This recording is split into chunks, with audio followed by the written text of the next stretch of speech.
unajivunia zaidi usajili mliofanya dirisha dogo? Dirisha dogo, of course, mimi niliingia kwenye mwenyekiti wa bodi Septemba mwaka jana. Niliangalia wachezaji waliokuwepo nikaona kweli inatakiwa kutengeneza timu, na kocha pia akasema tutengeneze timu. Tukaingiza wachezaji 8, 7 wa kigeni, 6 wa kigeni, 2 wa Tanzania. Kwa timu ndio inaanza kujeli, ndio inaanza kucheza, lakini matumaini ni makubwa zaidi, tutakuwa na timu hatari zaidi.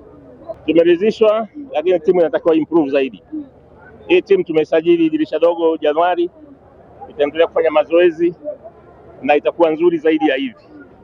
Na wana Simba tuisapoti timu yetu, turudi nyuma kwenye timu yetu, itaenda kuwa imara, itaenda kuwa nzuri zaidi na tunapigania ubingwa.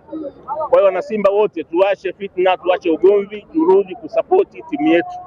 Timu yetu ni nzuri, tukiendelea kucheza hivi na chini ya miezi 2 tangu wameungana, baadaye itakuwa nzuri zaidi. Umezungumza hapo kwamba mwache fitna na nini, una maana gani mimi? Si unajua maneno, mara wasikia wanafanya press, wanachamba, si mara mwekezaji, mara mangungu, tuachane na hayo mambo. Unakemea hiyo? Kabisa, tu focus mpira.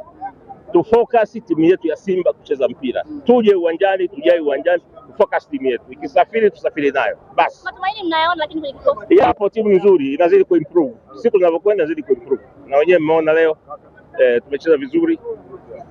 Basi, tunatakiwa kushinda hii mechi. Na mbio za ubingwa bado mko pale pale. Uko pale pale.